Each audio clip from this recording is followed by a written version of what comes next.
പിന്നെ നമ്മുടെ മൊപ്പാസ് കണ്ടപ്പോ ചിലര് പറഞ്ഞു അതാ വെജിറ്റബിൾ മൊപ്പാസ് ഇല്ലേ, വെജിറ്റബിൾ മൊപ്പാസിന്റെ വീഡിയോ നമ്മൾ ഇട്ട് കഴിഞ്ഞപ്പോ ചിലര് പറഞ്ഞു ഇത് മൊപ്പാസ് അല്ല, ഇതാണ് കുറുമ എന്ന് പറഞ്ഞു. അപ്പൊ ശരിക്കും ഈ മൊപ്പാസും കുറുമയും തമ്മിലുള്ള ഡിഫറൻസ് എന്താ? ഞാൻ മനസ്സിലാക്കിയിരിക്കുന്ന ഡിഫറൻസ് ഞാൻ പറഞ്ഞു തരാം. മപ്പാസ് എന്ന് പറഞ്ഞു കഴിഞ്ഞാൽ തേങ്ങാപ്പാല് പിഴിഞ്ഞ് ചേർത്തുണ്ടാക്കണ കറിയാണ് മപ്പാസായിട്ട് ഞങ്ങൾ കരുതിയേക്കണത്.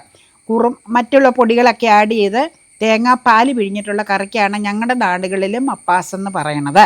ഒന്ന്, അല്ലെങ്കിൽ ഇപ്പം നീ ഒരു സംശയം ചോദിച്ച പോലെ പാല് കറിയെന്ന് ഇവിടെ പറയാറില്ലെങ്കിലും അങ്ങനെ പറയപ്പെടണത് ഞങ്ങൾ പറയപ്പെടുന്നത്.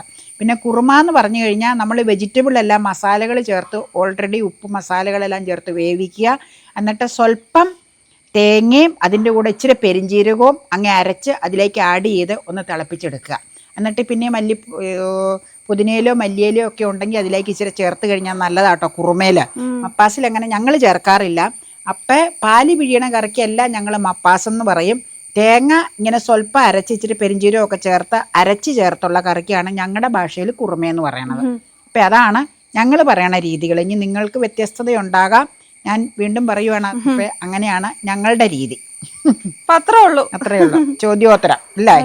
അപ്പം എന്നാ ഒരുപാട് സംശയങ്ങൾ ഇങ്ങനെ വരണത് കൊണ്ട് നമ്മളിത് വീണ്ടും ഇത് പറയണം. 1-2 പ്രാവശ്യം കുറുമയും മപ്പാസും തമ്മിലുള്ള ഡിഫറൻസ് ഒക്കെ പറഞ്ഞിട്ടുണ്ട്. വീണ്ടും പുതിയ വ്യൂവേഴ്സ് ഉണ്ടാവില്ല. അപ്പം അവർക്ക് ചിലപ്പോൾ സംശയങ്ങൾ ഉണ്ടാകാം, സ്വാഭാവികം. അത് നമ്മൾ ചെയ്യണത് കൊണ്ട് നമ്മളോടല്ലേ അത് ചോദിക്കാൻ പറ്റുള്ളൂ. അപ്പം അതുകൊണ്ടാണ് ഇങ്ങനെ വ്യത്യാസം.